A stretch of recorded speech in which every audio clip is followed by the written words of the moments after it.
Evolutionary.org, episode 649 is coming your way. Today we have another interview, this time with the EVO brother, Doctakay.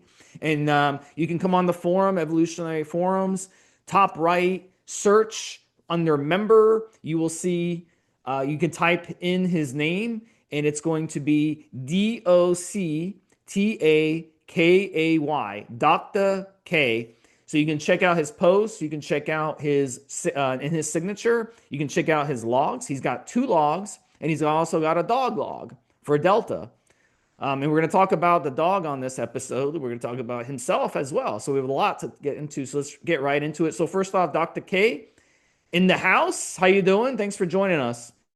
Hey, thanks so much for having us. Hey, this is really cool. I listen to the podcast a lot at work, so this is a bit of a blowout.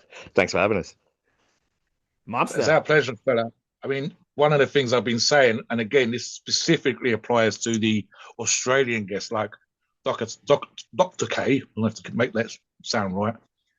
You're coming on 10, and I think it's now going to be, 11 or half 11 or whatever the fuck it is at night to do this show. We've had one of the Oz members 3 o'clock in the morning when the show finished. So, look, it's a long day, and these people have taken time out of their day to come on and do this show.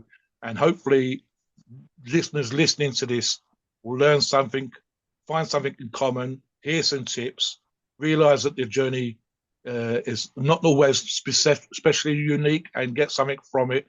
And at the same time, you get to hear about members and so on. So thank you for taking time out of the day. And on behalf of the forum, Stevesmi, myself, the moderators, the bosses, and the listeners, again, thank you very much for taking time out of your day to come on and do this show. So hopefully we will enjoy it, and hopefully it's not going to be too stressful or whatever else. And fingers crossed, we'll have some fun with you as well. Hey, thanks for having us. Yeah, no, that's I'm still getting used to this app though, eh? Yeah. I was the So same fellow when I first started. I was the same as you. How does it work? What do we do? But yeah, you soon get the hang of it. Yeah. Cheers. So no worries. yeah, no problem. So let's get started on the dog, and let's talk about the dog and the doggy Delta.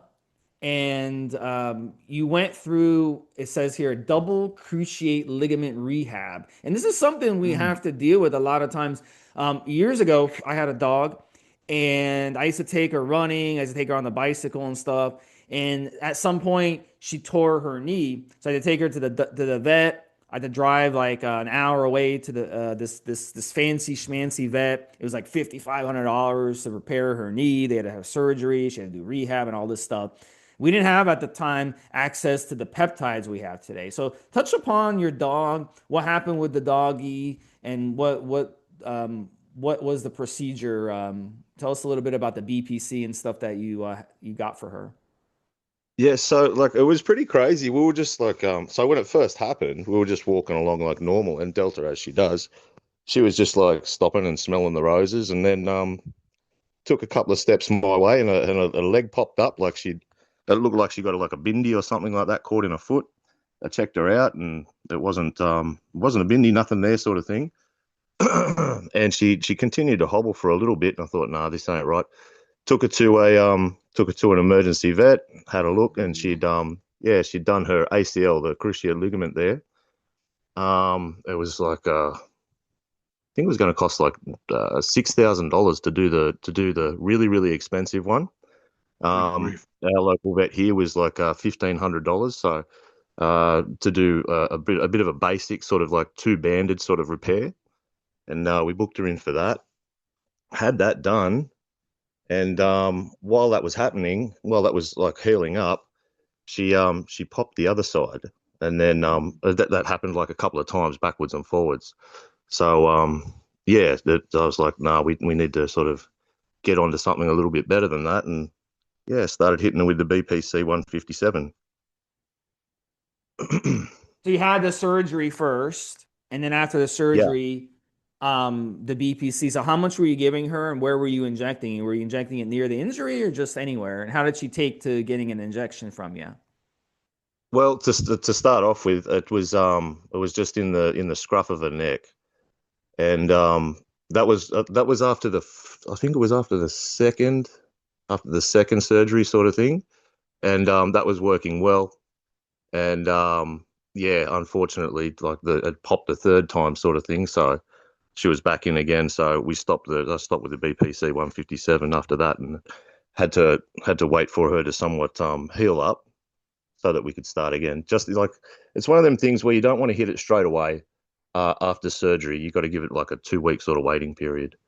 Yeah, and so Mhm. started off with 250 microgram in the You don't morning want and to in the afternoon. interfere with the inflammation. Is that why? Yeah. I think it's more like where the band's sort of set to the bone. You want to give that a chance to sort of hook in first Mm. before you start hitting with the BPC 157. And how Yeah, much were you giving her throughout this? 250 micrograms to start off with. Yeah, in the morning and in the afternoon. But I've found recently on this with this log that it's if you kind of like mega dose with 500 microgram in the morning and the afternoon, you get a much quicker and a better result. And how much does she weigh? And this is it based on the weight of the dog? Like would a really tiny dog, like an 8 pound dog, require much less BPC versus a big 100 pound dog? Now, to tell you the truth, the safety profile of BPC 157 is really really good. So like more is better in this case. I Mm. really do think. So you could almost hit her with 1 milligram. She's only 22 and a half kilos. She was a little bit porkier at 25. But Mm. yeah, you can definitely use human doses for like she's a medium sized dog, you know what I mean? I'll probably go a Yeah. little bit less on a smaller dog. But There's a yeah, the safety there's profile is very, very something good. that's a kind of common for a lot of the listeners with pet owners, myself included, Steve included. Steve's just spent the best part of what was it, Steve, in excess of $2,000 on the new cat that you've just acquired. Yeah, Um, a little more. Yeah. Mhm. yeah, I was going to say vet bills are starting to creep up like crazy, and one of the things with your log on the dog is one I think of about three, maybe four that we've seen in the last 12 months where members have been trialing these healing peptides on their dogs and seeing positive results. So it's something that maybe we need to get the vets to look at in terms of these healing peptides, which do seem to be beneficial. And at the same time, if we can help our animals get better and save, as you mentioned, that emergency doctor would have been 6,000 Australian versus 1,500 with your local vet. That's a great deal of cash if you haven't got it laying around ready for emergencies like that for a lot of people.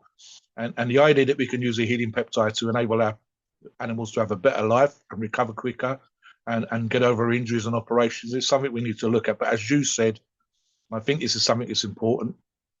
Let the first part of the healing process, don't start jabbing day one after the operation. There's certain things that need to happen. And then we ease into the healing aspect as well. So that might be something we can take away, at least with that part of the show, Steve, that we need to let some parts of the natural process happen. What about rehab? Has she been able to walk around? What's the recovery been like anyway? Yeah, absolutely. So like I've got hardwood floors here, and that was probably one of the first sort of mistakes is not having her penned up in an area where there's more grip underneath her, sort of thing, because she wanted to start walking pretty quickly, and that was within the week. And look, after the first surgery, she had great rehab after the first week, sort of thing. She was making great progress, but I think that was a little bit too much. And if I was to do it again, I would definitely um, go with more of an approach towards supplementation as well, like Yeah. epi joint, green lip muscle, glycine, these kind of things. Also, a little bit of the collagen protein peptide, that kind of Yeah. stuff to provide those building blocks Mm. for Are you that talking recovery to about take. which peptide is that? GHK or is it a different one? No, no, no. Just like over here, they're branded as collagen protein peptides. It's just collagen. Yeah. You know what I Yeah. mean? Yeah. Yeah. Yeah. Yeah, So you're injecting It's what they would have got collagen. from the marrow bone. Sorry, Steve, they get it from the marrow bone, but again, that's right. This she is and a he will need more of the healing part of this recovery process rather than what they would normally have in their diet. Something I looked yeah, at that's just right. very quickly years ago. This was for race horses because they were worth a great deal of money, of course, and greyhounds, racing greyhounds. And the idea was that they had used vibration platforms, Steve. So you don't have them walking around or running around because that can re-injure the animal. But they were using very high, like 7,000 RPM vibration platforms where the dog or the horse just stood there and the platforms vibrated away. It was just enough to stimulate muscle, just enough to aid recovery, but not enough to have the dog or the horse running around and panicking and freaking out and getting re-injured. But again, these were thousands of thousands, tens of thousands, if not hundreds of thousands of dollars dogs and millions of dollars horses. So this was something that they looked at. As you said, the dog feels great, now wants to run around and then gets re-injured. So again, that's a little tip for listeners in terms of, immobilizing them in a cage or on a short lead or whatever else, at least for the first week or two, so help with their recovery, because they'll naturally, if they feel better, they want to run around straight away. What I did, what I did with my dog is, because she kept trying to jump up on the couch, I basically tipped the couch over upside down. This way she couldn't jump up on it, So I kind of taught her basically, yeah, you're not going to be able to jump. I just spent all this money on your surgery, and you're not jumping, okay? You're not jumping. No. Get over No. it. So let's talk about a little bit about your history now. Yes. And by the way, how's the dog doing now? She's fantastic. She's great. Yeah. Like, I posted a video the other day of her. She's Yeah. actually chasing, like the sprinkler, some, out of the hose sort of thing. Yeah. She's, I don't know why they do that. What's your theory on that? I almost think they think there's like a leak and they're like flipping out. Because my I don't dog know, used but to like try to stop. My dog used to try to stop the sprinklers. Like he used to put his mouth on top of it. I think he's worried that, oh my God, you're wasting water. You're wasting water. I don't know. That's my theory. I don't know, but she loves it, mate. She absolutely loves it. So yeah, but she's leaps and bounds ahead of where she is. So I'm super happy about that. Yeah, really grateful, really happy. You Just can gonna check keep out, yeah. continue. You can check out his log, by the way. Again, it's in his signature, his dog log. You can keep the progress on his dog. So let's get into your history. How old were you when you first started, playing sports, and what sports did you do? I know in Australia, you guys are into like what, rugby or something, or Australian football or that type of shit. Aussie You know rules, what? yeah. Yeah, when I was a young fella, like I think it was like 10 or 11 years old, I was playing rugby union. And look, I probably got through maybe a year of that until I got absolutely hammered. But like, I mean, lifted and then pummeled by a Samoan kid, and I was like, yeah, nah, this ain't for me. I'm not big enough. So I kind of left that So alone. you're so in Um, that you're allowed to like pick people up and like throw them. oh, How does it mate, this work? was like the very early '90s. You know what I mean? Like it's a lot different back then. You know what I mean? Like, yeah, So is sports that part of competitions. the game? You pick other people up and just like throw them? Like I don't Oh, that understand. was just a crazy tackle. I got driven. Oh, he tackled you. Okay, gotcha, gotcha, Yeah, gotcha. yeah. And I was just What's the like, name, nah. guys? What was the name of that huge? And I think he was Samoan again. He was famous. He's unfortunately dead now. And there's a video of him going from one end of the field to the other, and he's literally knocking guys over like fucking 10-pin bowling balls. He's just smashing the fuck out of them. He was an amazing player. And it's the same as in American football, when you might put your hand on the helmet or the chest. If you're that big and you're that strong, you're pushing this human being out of the way. They could weigh 60, 70, 80 kilograms. You're pushing them out of the way, even as a young lad. And you are such a force of nature. They're getting knocked to the ground. And as Doctakay is saying here, you realize, you get up and you think, do you know what? I don't know if I could do this with every fucking game. It's going to bruise. I'm going to feel sore for days. And we're playing again on Wednesday. It's just like you realize you're either suited to it or you're not.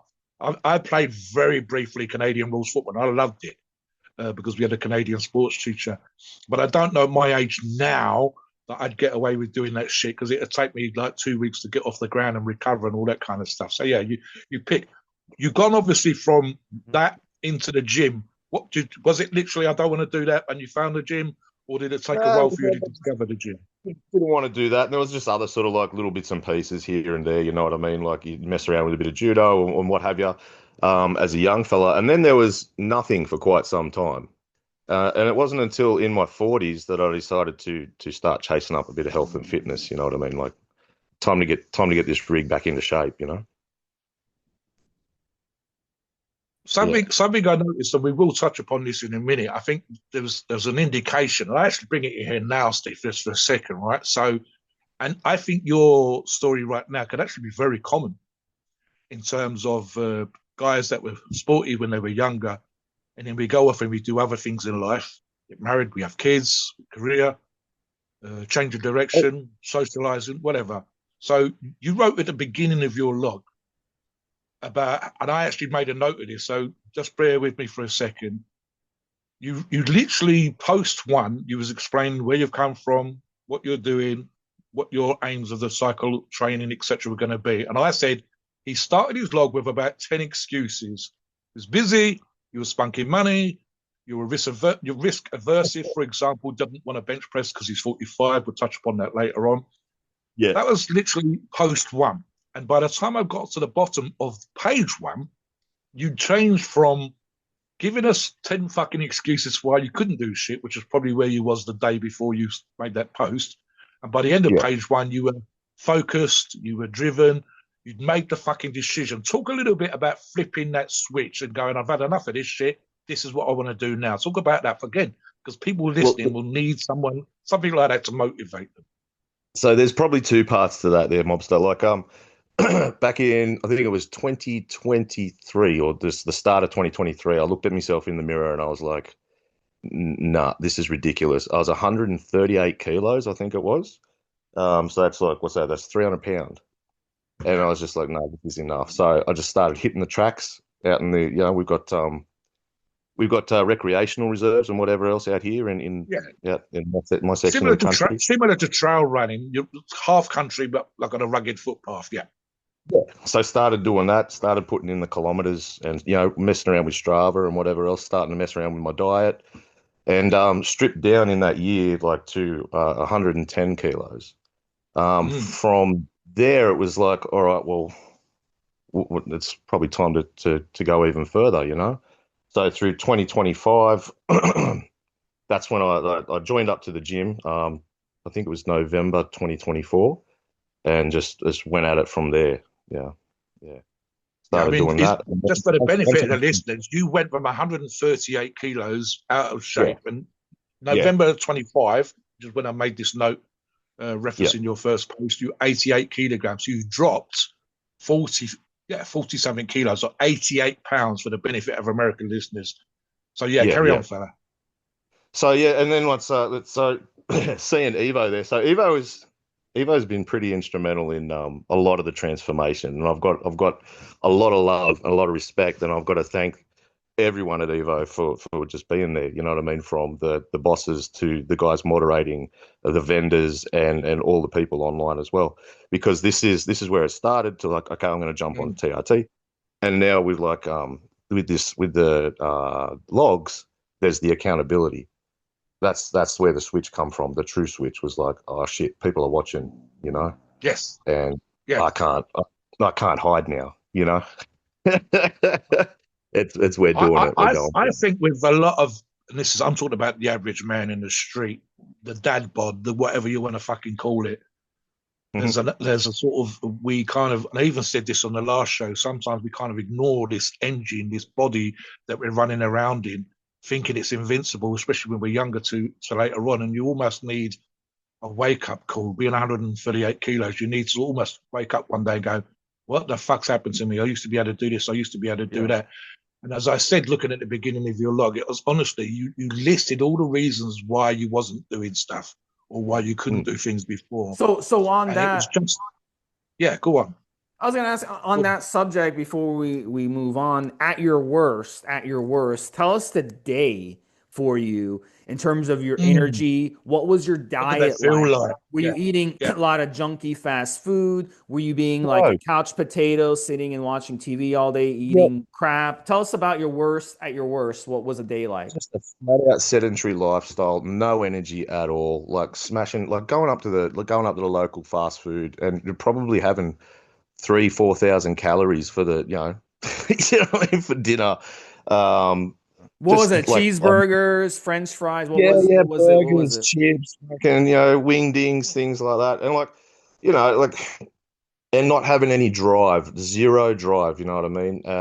And just feeling like a dead set. Like, just you're not a proper dude. You know what I mean? Like, I felt bad. No drive when it come to the missus, when it come to work.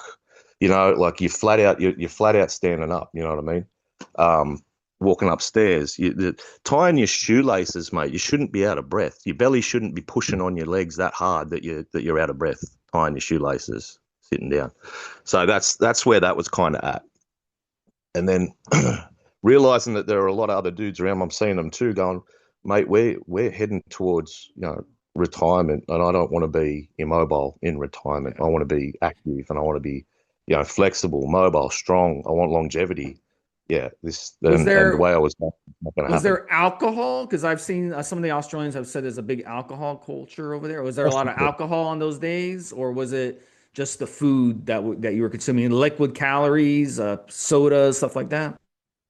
Yeah, but a lot of it was food. Like so, it's very comforting. You know what I mean? To smash like the burgers and the sweets and the baked goods and the high sugar milk drinks and things like that. That was kind of where it was at. Yeah. And obviously there's no future in that. You're red faced all the time. You're flat out, puffed out all the time. No energy, no, and it even messes with the way you think. Everything's just like a Yeah. cop out. Of Yeah. course. I mean, your body, you're basically aging yourself in the process. So making that switch, and then how do you feel now versus before? And tell us about a common day for you. Tell us what you're eating consistently every day. Tell us about your sleep. Tell us on a day, like how many minutes or hours are you working out. Tell us the day before and now compared to today, and then your energy levels, how you feel in the morning, and your sleep and all that stuff. I'm feeling heaps better now, man. Like it's unreal. Yeah. So what am I eating? I'm eating a pretty boring diet, but that's great for me because I'm on the spectrum. I like a little bit of routine. You know what I mean? It's chicken, broccoli, rice, and that's it. And kangaroo in the evening, sort of thing, or bone broth in the evening. Working on the latest log. Going to keep things sort of like a little bit tighter, so it's just going to be the chicken, broccoli, rice set up all in a row, sort of thing, with a little bit of some calories room to move there for like a bit of an add-on here or extra carbs for a workout day or whatever. Workouts are Monday, Thursday, Friday. Monday and Thursdays before work, and it's a bit of a hike to work, right? And the gym is in the similar area to where I work, so it's like an hour in. I've got 45 minutes to get it done before I go and be somewhat late for work. You know what I mean? And then Friday I'm free to just do whatever I want. Yeah, because we work a 4-day week. I'm Um, just thinking again. This is something that listeners can benefit from. One of the excuses we hear, which obviously doesn't apply here, is that people quite often say, "Oh, I can't find the time," and then you realise how much time they're spending on social media. But what I did like from your earlier thing that was the idea almost of an anti-aging thing, realizing that you was approaching middle age, realizing there was changes that could be made, and almost it's going to sound a little bit like a sort of promotional advert here. The difference it's fucking made to you in terms of your mental outlook, your well-being, your energy. You mentioned even in Mrs. earlier on. This is the thing when we talked about TRT and how mm, interest, should I say, suddenly becomes reignited, and you have to almost explain what's going on and what you're doing. But what about your missus and other people? Have they seen the changes of you? Have they noticed this sort of physical difference and energy difference and focus, etc.? oh yeah, absolutely. And people sort of approach you differently once you make that change too. Like during that deep cut in September, I think it was, where I actually got down to like the 88 kilos. Things were rapidly changing, and people were sort of like, "Hey, first of all, are they like, is everything all right? Are you sick?" Like, I just noticed that you're losing a lot of weight. Is this on purpose, or is there? I'm like, "Nah, man. Like, this is what's happening. I'm stripping down to do this." And then once they saw the finished product, they were just like, "Oh wow!" Look, there's one fella at work. I love him to bits. He's just like, "Man, you should be heaps proud of where you've come from and where you are now." And I really appreciate that. I've also got my best mate Yes. here, Mick, and he's been one of the people driving me, to get this done. And he's been very supportive along the way of like, man, look at this change. Like, this is fantastic. I knew where you were going, and I was hoping you were going to be able to take that turn, and here you are. And I Yeah. appreciate him dearly for that. Being able to stick with it is number Yeah. one. That can be difficult. Shit gets in the way, life gets in the way, work gets in the way. And having people that have got your fucking back and want you to succeed is so fucking important. It doesn't. We do this shit on our own, but if we got someone who's got our back, if we've got someone to support us, it does. What do you think, Steve? How much of a fucking difference does it have? We know that it comes from Evolutionary, but the fact that he's got this in life, off the internet, outside of the Very community, important. is Yep. yes, yeah, And like you said, routine. When you get into that routine of bad lifestyle and you switch it to a good routine, that's what you need. And now you can basically continue that routine going forward and make it a habit of being yeah. healthy. Let Yeah. me ask you about that because this is again something that listeners might benefit from. I remember reading something years ago, Steve, to the effect of if you do something a set number of times, I think it was like 21 times or something, or if you do it for a set number of time in terms of hours and days or whatever else, it takes about 3 months, more or less, for something to stick as a habit. How long do you think it took you, Doctakay, to get change from where you was until it was something that was just what you do now? How long did that take for you? Well, look, yeah, about the 3 months, you know what I mean? Because that was the time period for the like that I went through that pretty deep cut, you know, like that's when you're sort of focusing like this isn't going to work unless I lock in, you know, like I'm pissing money away, I'm pissing time away, and the time's gonna tick on either way, you know what I mean? Whether you do it right or you do it wrong. So, yeah, it was lock in time. 3 months is about the time it took to sort of like get the diet worked out, get the habits worked out, Yeah. start sort of working out a bit of a routine that did like full body, you know, in the time that I had. Yeah, yeah, I'll it ask you does it. then, because it's now a habit, almost a lifestyle change or whatever else. Can you see yourself doing stuff like this or some variation of this, keeping in shape, being fitter, feeling better for the rest of your life now? Oh, dude, absolutely. This is 100% a lifestyle. You know, Mm. once you get a taste for it, that's it. Like, I highly recommend every dude out there just get shredded once. You know what Yes, I mean? yes. Just get shredded once, bro, and you will absolutely love it, and that'll be just how you are from then on in. Like, this is just something you don't ever want to change. So on Yeah. We that said we note, said sorry, Steve. On that, we've said on other shows that one of the things that almost put this out there for people, whether it's a photo shoot that you've arranged, or you're a model, or you want to compete, or whatever else, I always say do it one time only, just to see how fucking good you can be. And if you're Oh, like yeah. Doctakay, you want to be like that all the fucking time, as much as you can. Yeah, as much as you can, you know what I mean? But like it's fairly easy to maintain. I wouldn't say 10% and under is easy to maintain, but like, you know, anywhere between 10 and 15 is quite aesthetic and easy to maintain, and you know, you feel happy with yourself, confident. Yeah, Yeah, I absolutely. mean, look, I made in my notes, Steve, that he looks slim. He's got cap delts. So that was the whole vibe. What was the question you was going to yeah, ask him? popping abs, 4 pack, Yes. 6 pack. Definitely check out his pictures on his log. You'll see looks absolutely ripped. You would, you look fantastic. It's hard to believe that you were the way you were before. I'll put it that way, you know? Yeah. Oh, thanks, guys. It's a little bit of the, you know, what, the people talk about the loose skin when they lose weight. And when I dropped down to like to the 88, that was when a lot of it was sort of you could definitely see it, especially if I leaned forward and whatever else. But yeah, I think at this weight now that I'm at, like at 90 kilos, it's sort of like taking up that little bit of space. You know what I mean? Yeah. Like in the abs, there's a little bit of fluff, tiny little bit of fluff there that sort of takes care of the loose skin. Yeah. Tell us Give us a about couple of yeah, sorry. I'll give us a couple of ideas of just stuff that you did on a daily basis that you think made a difference. You mentioned, I think, a little bit about food earlier on, and obviously Yeah. making time to go to the gym. So just again, the benefit of people listening that are thinking about doing what you're doing. Just a couple of changes Okay. that you made every day that made a difference to what you're doing. From the very first part, from so when I was at my heaviest, I was like, you know what, we're gonna do 10 squats, we're gonna do 10 push-ups and 10 sit-ups, sort of thing.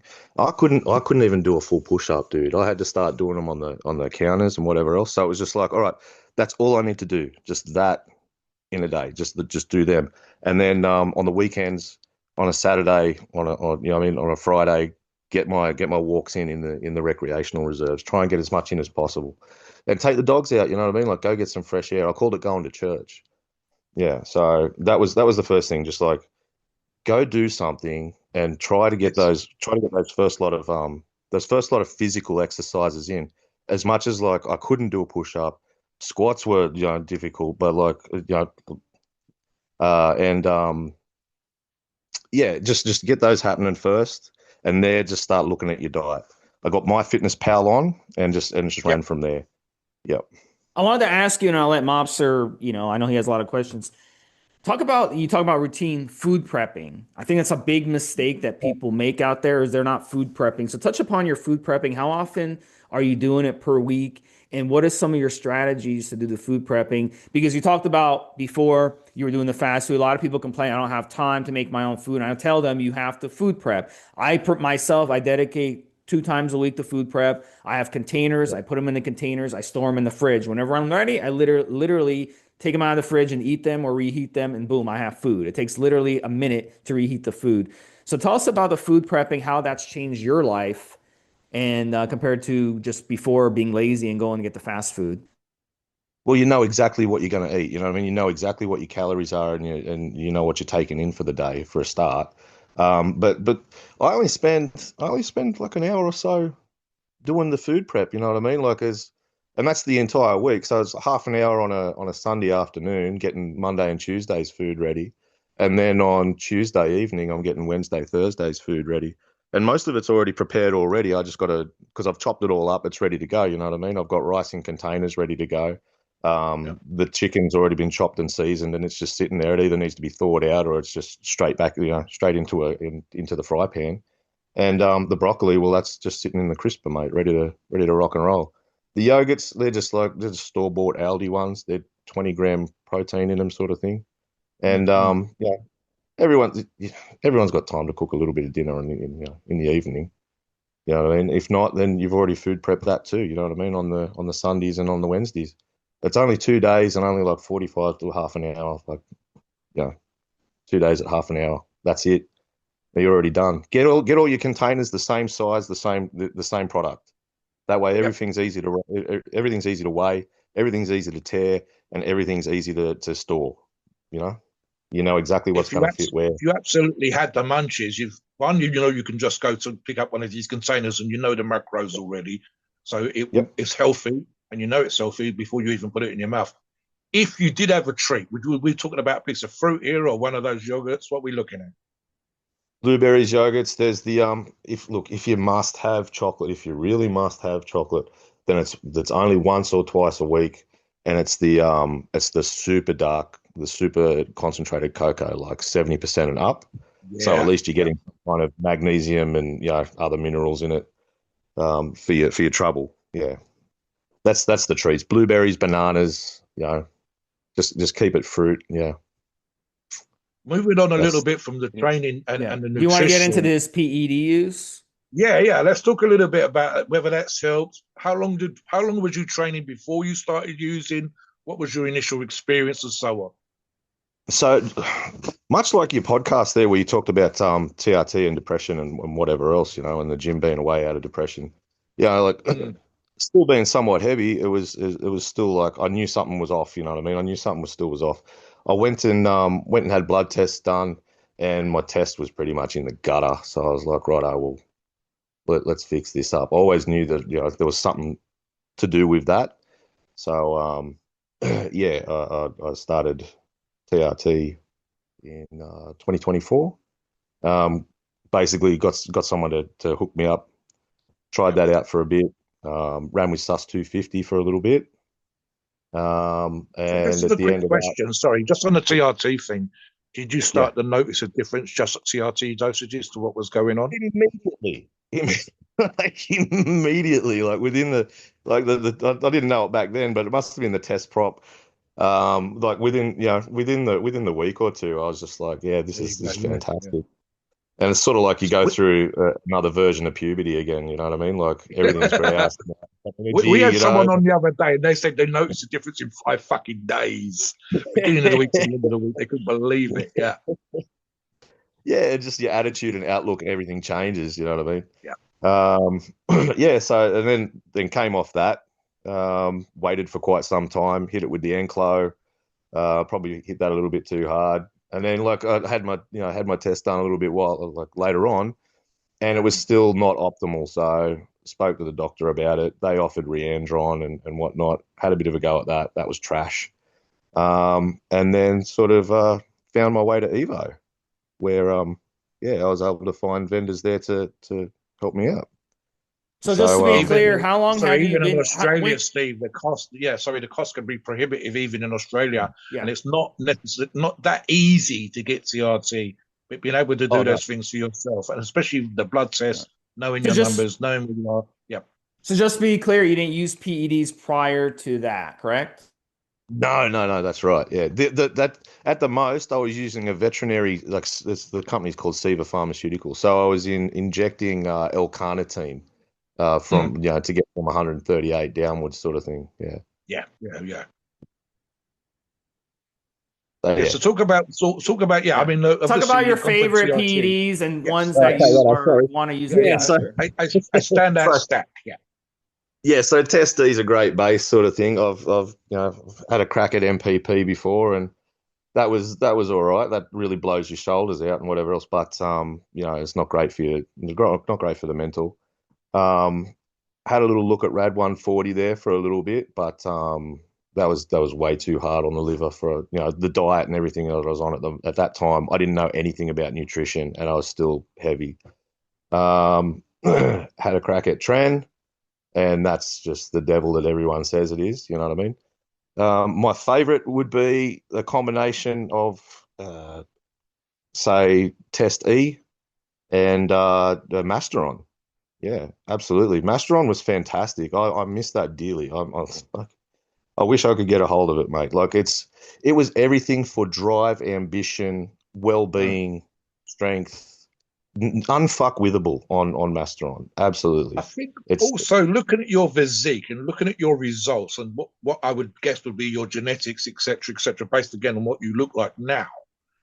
hmm, We said on other shows, everybody has the advantage of being able to get anything now in a way that we never was before, and the cost is actually realistically better than it's ever been. But you need to make sure that you're choosing the right product for you, and specifically, as you said, certain things you responded very well to, certain things you didn't. The trend is an obvious one. And also, again, looking at your physique right now, I'd even argue, Steve, that based on his physique before when he was out of weight, what works now wouldn't have worked before. We know that. That's regardless of genetics and his ability and whatever else. He needed to be leaner. And so, absolutely looking at your physique, Manstrom would be the standout in my mind. Oh, well, that's absolutely going to suit him. He's absolutely going to harden up on Mastodon. And again, you're also talking about the mental aspect of how you felt on it and the side effects and how you felt on it again in that particular regard. So yeah, to me, that would be an absolute testing outfit, for example. And I've said this many times. My buddies raved about it in terms of strength, and I was like, me, I didn't feel nothing about it. Much preferred sustenance, still do. Cypionate, great for TRT. So, it's when I, one of those do we need that's applicable to ourselves. So, yeah, I think now your testing amphate and Mastron would be the way you need to go all the time. Maybe I tweak would. it a little bit here and there. It would be fantastic, but also to get to that lower weight, to drop all that visceral fat and whatnot, and the sub-Q fat and water. Mm. It was essential, especially I think when dudes get older. You got to pair your test with GH. Like that's probably, you know what I'm going to say. That's a hill I'll die on. That is absolutely essential. That's going to get you to where you need to be, a Yes. lot more efficiently. You know? If we're looking at Yeah, health and well-being, what you need when you're 25 and what you need when you're 45 is absolutely not going to be the same. Your yeah. response will be, yeah. So yes, And I mean you're talking more about the anti-aging perhaps, and also the healing aspect. Is that what I'm thinking?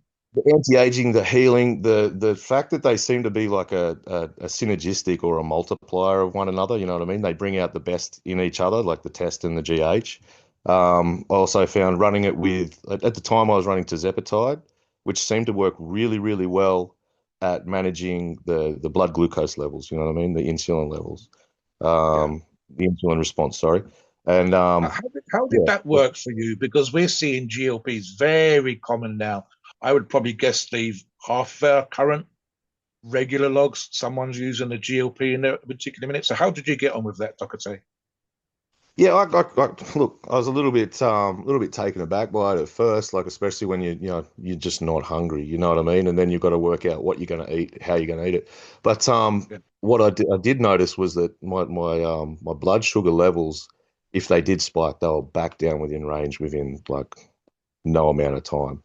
And so that meant that the insulin was able to shuttle those nutrients to where they needed to go. The fat was going to burn. As long as I was hitting the weights, the muscle mass didn't drop too Yeah. much. You know what I mean? I could see myself shrinking. I could see the glycogen dropping out of my muscles. But I could also see that fat layer just disappearing underneath. And like the sleep was fantastic. The recovery was fantastic with the GH. Yeah. And just having that baseline, constant sort of like androgen level with the test E, you know what I mean? Just, Let yeah. me ask you a question for all of these products that we've just been discussing. Was there any tweaking of the time when you were taking, for example, morning versus after evening for GH, taking a GLP in the morning versus the evening and so on that made maybe a difference to the effect or the side effects? Yeah. I think if you're gonna have your Retta or you're gonna have your Retta or your TERS, maybe do that in the morning on your pin days or whatever. Um, test look, and your oils, as long as you're doing them at the same time every time. I don't think there's much of a difference between evening or morning, maybe unless Mm. it's like Tren Ace or something like that. I don't know.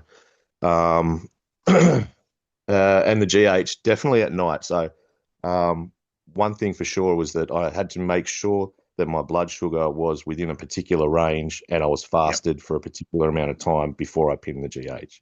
And I started up slow. I went from 1 unit, 2 unit, 3 unit, 4 unit, and sort of leveled out around there. The best results I had were at a blood sugar level of about 4.4 in the evenings and about 5 to 6 unit IU. Yeah, that was when everything was really hammering along.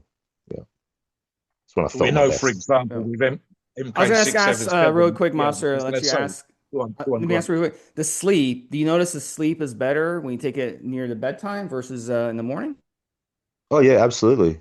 Yeah, I didn't really mess around with it too much in the mornings because I was a little bit worried about managing fatigue and blood glucose levels. But yeah, the sleep was fantastic, and you knew you were on when you were getting the dreams, the deep, deep dream. You Mm-hmm. know the sleep was super deep, and you just like you wake up going, that was a crazy dream, and then you can't remember it, and then you're straight back into sleep again. It was fantastic. Yeah. I'm thinking also MK677 plus the growth hormone guys, and this is what Doctakay's maybe touching upon as well.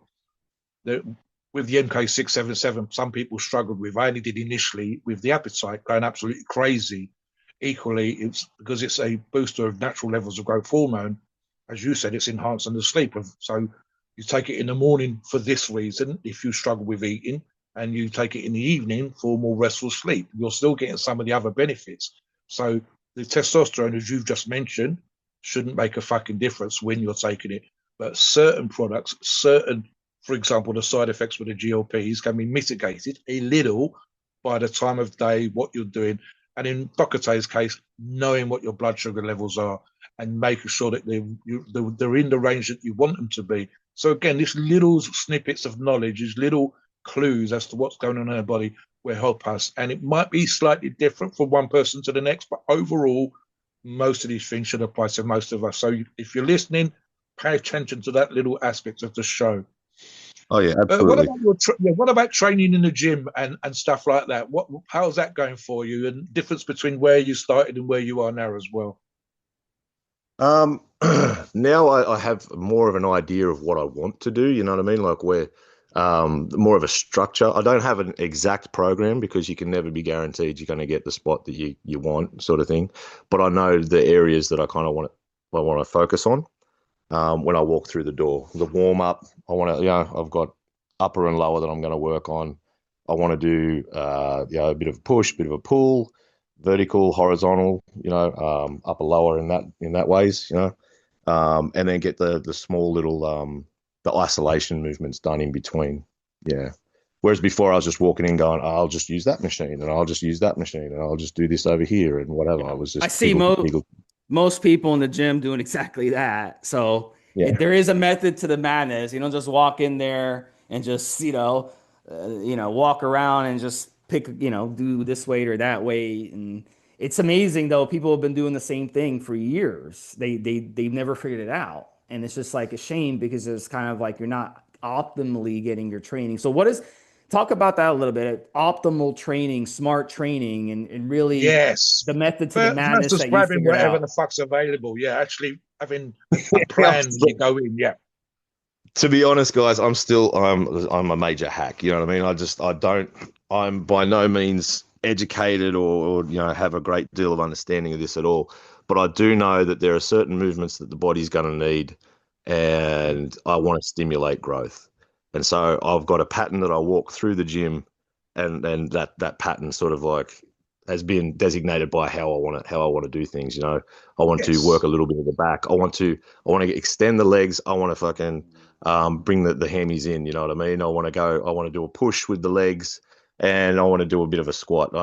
You know what I mean? I'm not real great with the barbell. Like, I don't really understand that movement just yet. So the hack squats are where it's at. You know what I mean? So I've covered a fair bit of my legs there. You know what I mean? And then it's off to a horizontal push or pull. You know what I mean? So either the back with the cables, do a bit of the supinated and neutral grip pull ups, L sits at the same time, hit the isolated bench. So I'm hitting my triceps. I'm also hitting the chest at the same time.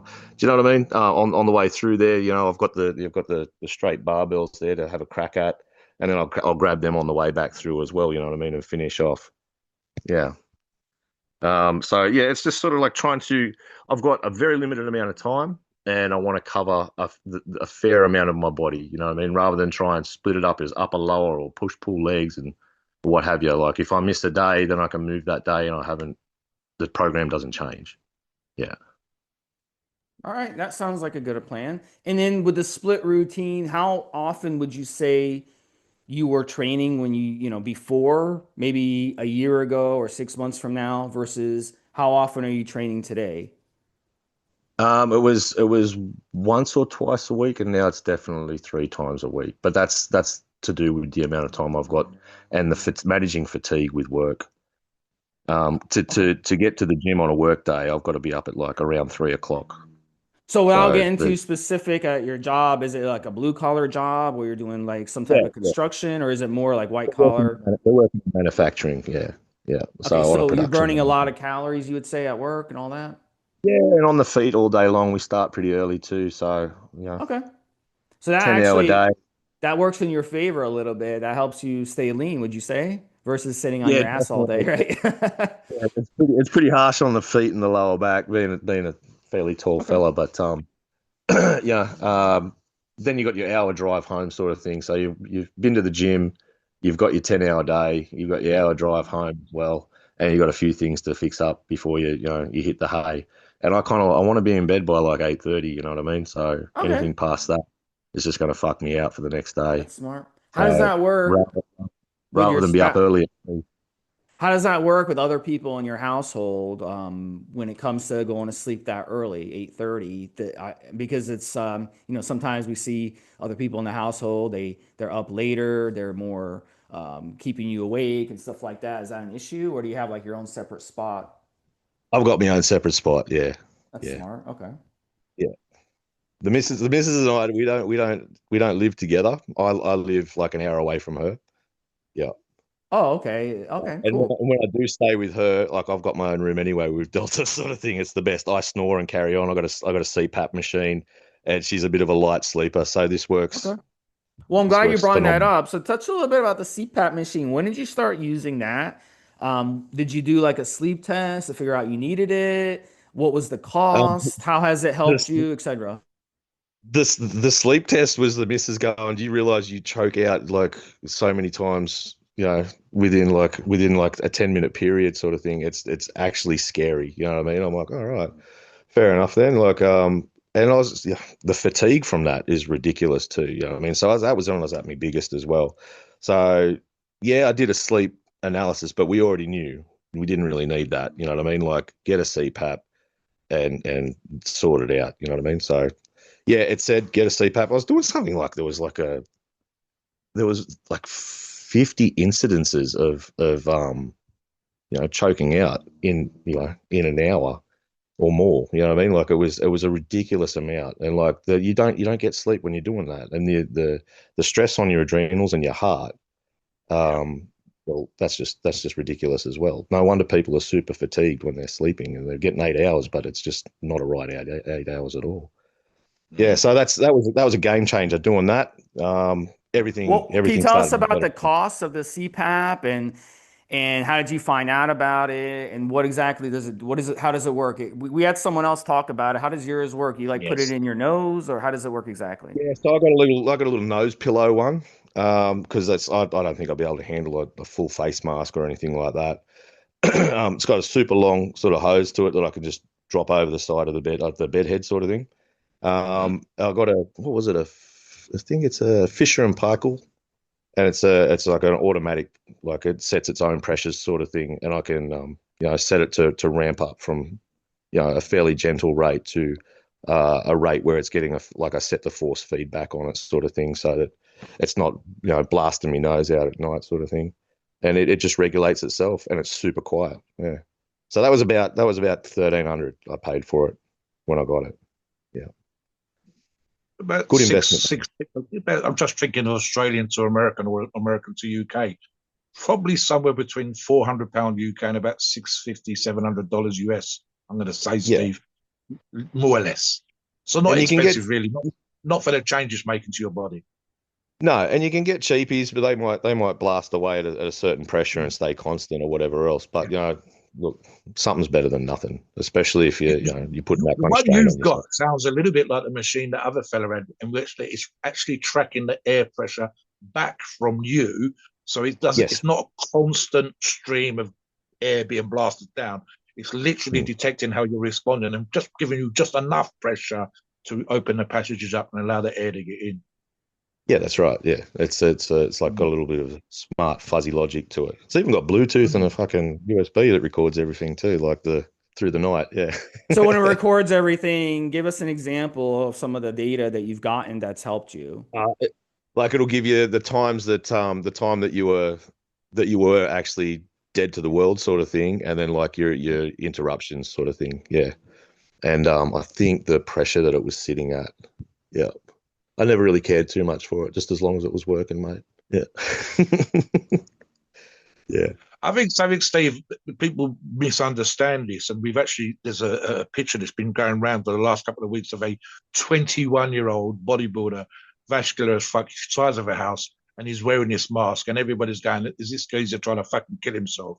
21 with this mask on and on loads of PEDs, etc., etc. So when you get above a certain size, whether you're that's being obese or whether it's sheer muscle size, like some of the bigger strength athletes, some of the larger bodybuilders, the sheer amount of mass on your chest, on your throat, just the way that we lay in bed or whatever else can make a massive effect. And at the very top end, none of these things are super healthy. So anything you can do that helps with recovery, helps with sleep, in its own way is anti-aging because of the stresses you're putting on your body, and especially as the price is starting to come down all the time. I think the £400 there or thereabouts. It sounds to me like something. Listen, you should spend money on your bed. You should spend money on your pillows. If you're going to do the bodybuilding lifestyle, especially super muscular, huge, etc., this is something you guys need to look at. And this is the second person in the last 2 weeks that's come on and said how positive it is. So that's definitely worth looking at.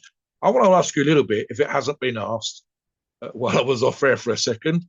What about coming on to Evolutionary? You mentioned a little bit earlier on about how that helped you straight away. What about the reinforcement, should I say, the help you've had, the daily guidance, and even the stuff that you yourself are putting out there for people to benefit from? What's that been like, your experience for you?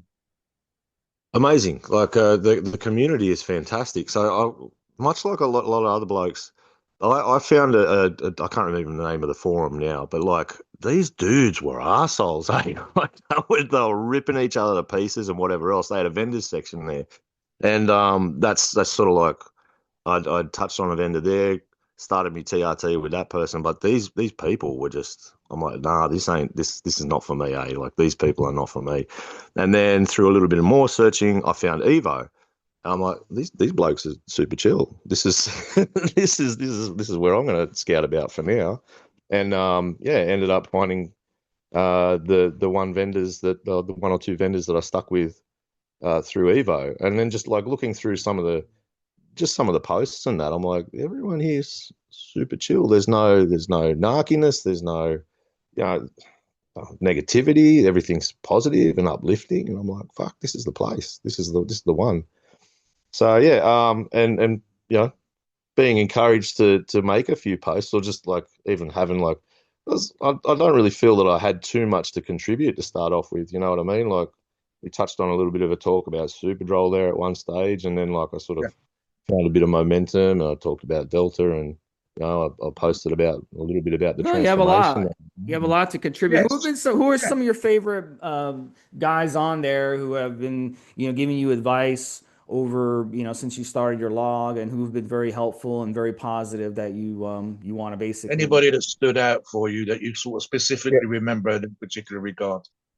Shout outs to Lev, who hasn't Yes. been motivated and supported by Lev. He was the one who's like, dude, do a log, dude, talk about Delta, dude, you know what I mean? Like, and he's like, you blokes cover so many of the different forums. Like, he must be flat out with it all day long, sort I of just thing. think And like, he's going to be busy as fuck.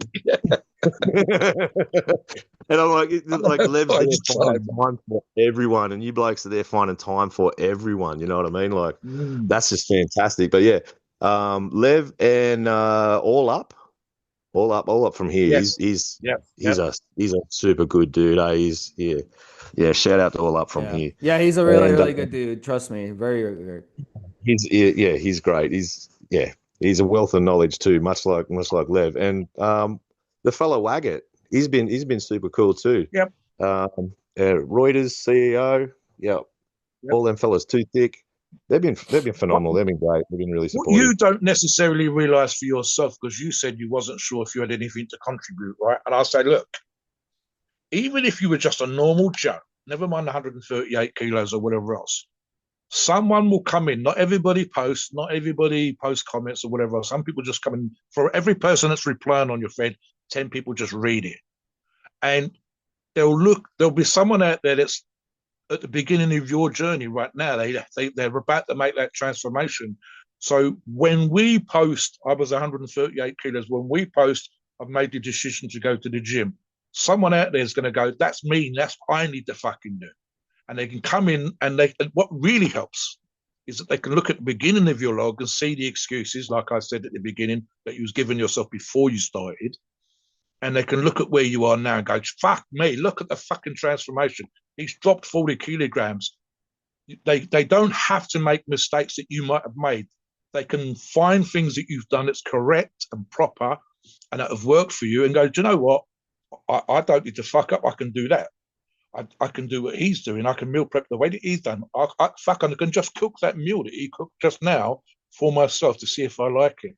And then you start to realize that, hey, what I'm doing in my experiences is values to other people. And so I don't train the way that you do. I don't have the target that you've got, but there will be someone else that does.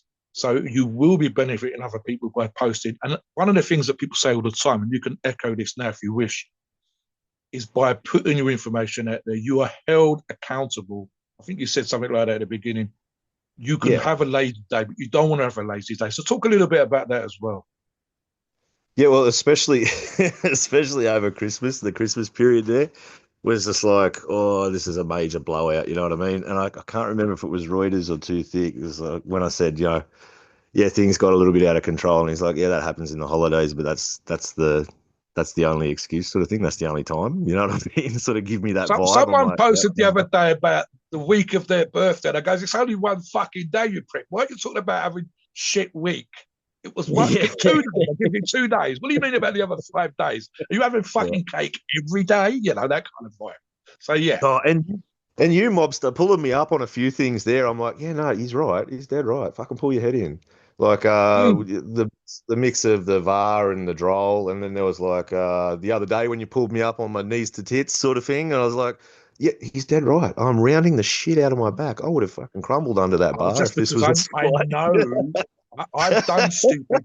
Yeah, number one, I've done stupid shit. I don't go deep now, and people give me shit for not going deep. But the full range of extension as a bodybuilder, that full range of motion is important. But those last 2 fucking inches, where your knees are up to Yeah, your tits, as you put it, and I'll go, if his that's it. arse has come off the bottom pad, if he's rounding his back, You're in the fucking hole with your knees on your tits and you've got 400 kilos above you. That is a ridiculous amount of spinal pressure on your disc.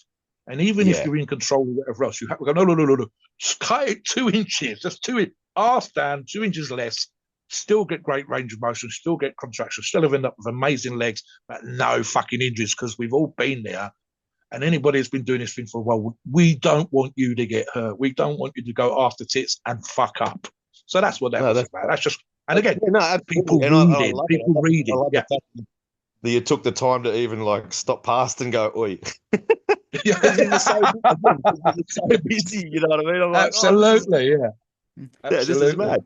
So tell us. And I showed Yeah, go ahead. I showed it to my Irish cousin. I'm like, he knows just from reading that I was fucking up. Yeah, it was great. Yeah. It was there. I'm just thinking if he's not hurting now, be hurting in the week, that kind of vibe. So, we don't want you to fucking get hurt or whatever else. So, yeah, that's all that is, mate. Looking at That's what I love about film. Yeah. Yep. Excellent. And tell us a little bit about Australia before we let you go. What part of it do you live in the tropical part? Do you live in the farming part? How's life over there? I live in the mid like in New South Wales. You know what I mean? A couple of hours from the sea, but You have like a lot of birds, like a lot of those exotic birds, parrots, and stuff like that, or kangaroos. Yeah, yes, they're all pretty. We got a shit ton of kangaroos. Like, look, I've hit them twice now at speed, and they've just destroyed my fucking car. That's why I eat them so much. Really? Revenge.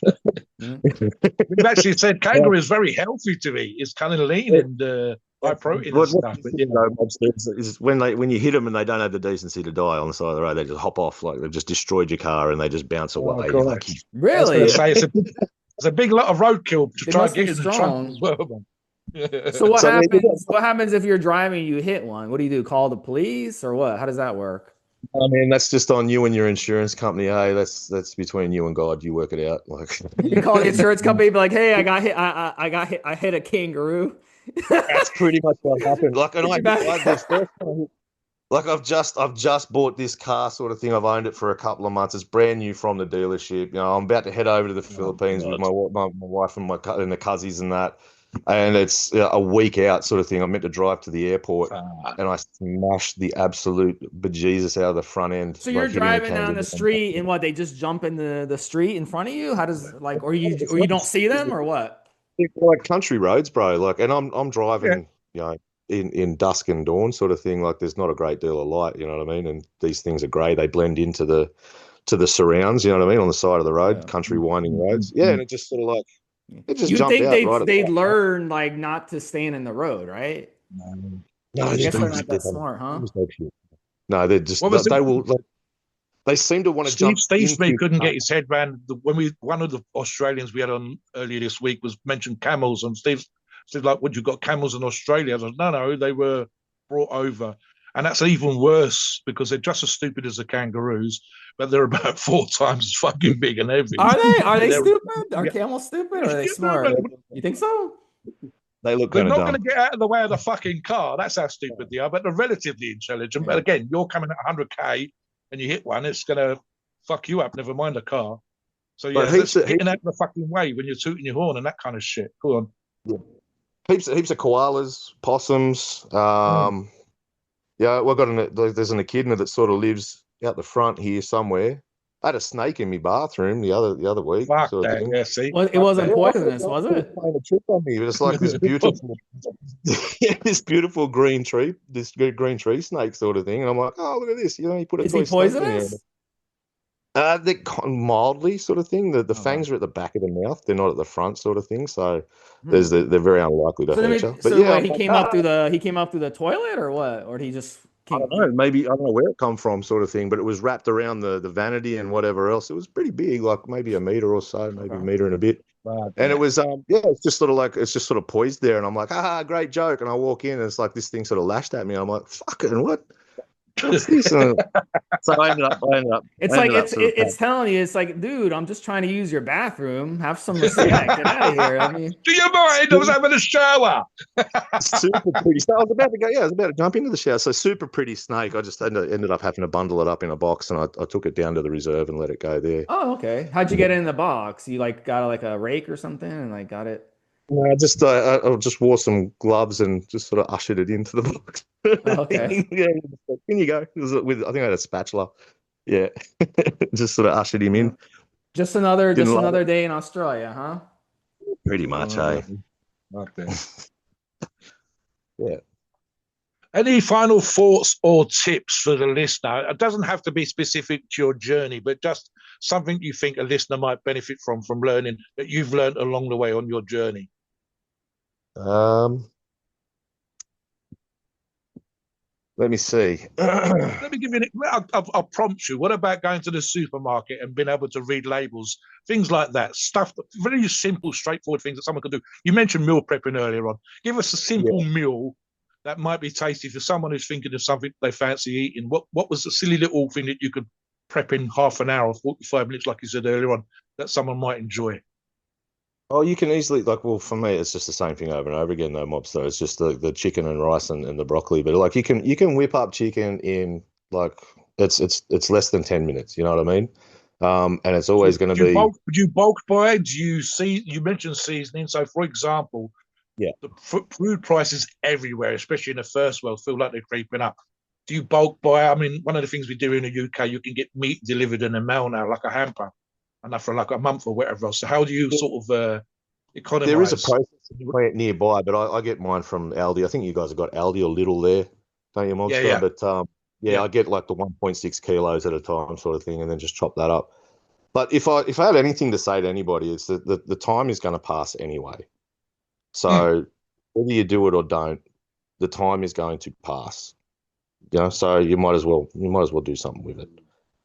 Yeah, that's that's What about that's you, basically Steve? what. Any sort of any more thoughts before we finish, Steve, for yourself?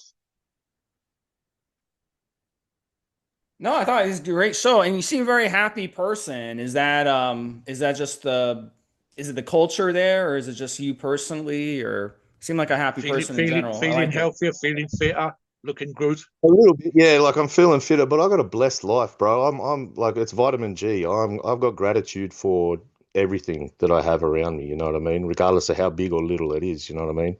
I got a great missus. I got a great family. I got great friends. Beautiful pup. My body, my rig is pretty healthy. You know what I mean? Like it's. I got very few worries in this world, man. So You just had yeah, Iron Rose on the previous show that we recorded an hour or so ago. One of the things she said she does at the end of the day, which helps her mental health, she says she sets aside a few minutes at the end of the day to remind herself to be grateful for having a roof over her head and food in the fridge and money in the bank and a career. yeah, And sometimes we forget those things. And she actually said that that gratitude makes her better able to cope with her life.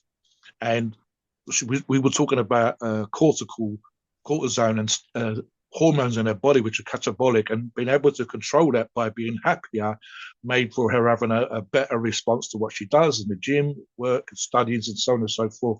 So that positive outlook can make a big fucking difference to us. Listen, Doctakay, thank you so much for coming on, especially at the time I know that we're now finishing the show at. Hopefully, thanks the for having me. listeners, that's our pleasure, fella. Hopefully, the listeners would have benefited from listening to you, a few tips, your journey. And if you inspire one or two people to make changes to their life and get into shape, then it's an absolute job done. Please note, we are not doctors and the opinions are ours. It is our view and based on our experience and views on the topic. Our podcasts are for informational purposes and entertainment only. The freedom of speech and the First Amendment apply.